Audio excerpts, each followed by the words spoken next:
Hola a todos mis aprendidores, estoy el aprendiz o la aprendiz maestro. Estamos aquí para hacer nuestra lección en español. Perdonadme por ayer, porque ayer no fue disponible para tener esta lección. Vamos a empezar.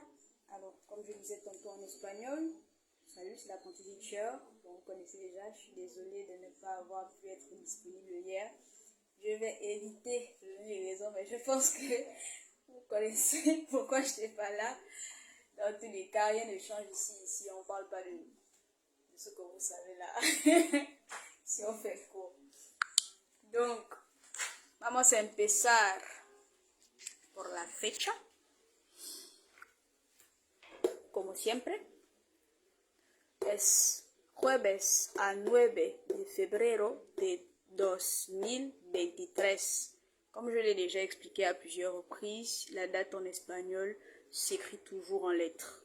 Donc nous sommes jueves a 9 de febrero de 2023. Je crois que j'ai déjà fait un cours sur la fecha. Pour ceux qui n'ont pas vu, allez regarder sur la page. Donc nous sommes le jeudi 9 à 9, c'est 9. Donc le 9 février 2023. D'accord?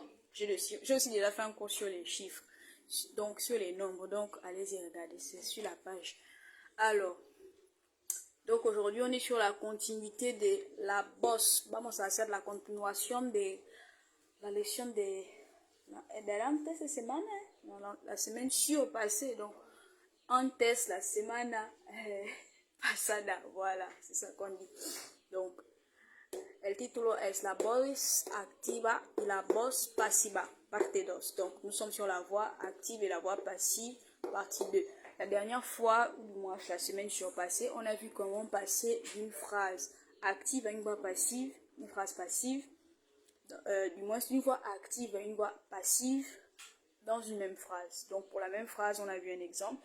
Et cette fois-ci, on va voir comment faire l'inverse. Donc, comment passer d'une phrase, d'une voix active a une voix passive pour la même phrase. Donc, c'est ici. Comment pasar de la pasiva a la activa voz en una oración. J'espère que vous voyez bien parce que le stylo rouge là, il ne soit pas bien. Moi, je sens ça. Comment pasar de la pasiva a la activa voz en una oración. Donc, j'ai pris un exemple puisqu'on a déjà énoncé la règle la dernière fois. Ejemplo. La ventana es cerrada por María. Je répète, la ventana es cerrada por María. Donc, la fenêtre est fermée par Marie. Vous voyez bien que c'est une voix passive. Donc, j'ai découpé la phrase pour qu'on puisse bien comprendre et que vous allez bien voir avec le cours comment ça se passe. Donc, la ventana es el sujeto paciente, donc le sujet patient. Es cerrada, c'est le verbe en passif, donc la périphrasis en passivo, la périphrase en passif. Il est composé de quoi? L'auxiliaire qui est là et le verbe principal, n'oubliez jamais sa composition. Por María est donc le complément d'agent. Por María devient donc le complément d'agent. Donc, une phrase passive en espagnol est composée de sujet passif, verbe en passif, et le verbe en passif, donc la périphrase verbale elle-même est composée de l'auxiliaire et du verbe principal. Ensuite, nous avons le complément d'agent. D'accord? On passe maintenant à la voix passive, ou du moins la voix active. Donc ici, là, c'est la voix passive. Donc on va maintenant tourner ça à la voix active. Donc à la voix active, ça donne María cierra la ventana.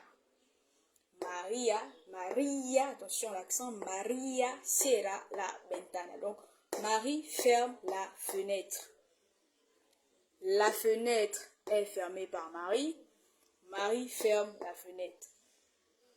Au premier plan, c'est du moins sur la première phrase, c'est la fenêtre qui est mise au premier plan.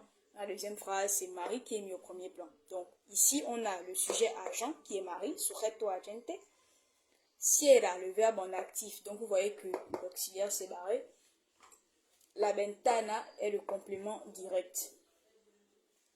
Ici, le complément direct était devenu sujet patient. Et ici, le complément agent est devenu sujet agent. Est-ce que vous voyez un peu? La périphrase verbale l'auxiliaire a disparu. On a simplement le verbe. Cerrada, c'est le verbe cerrar.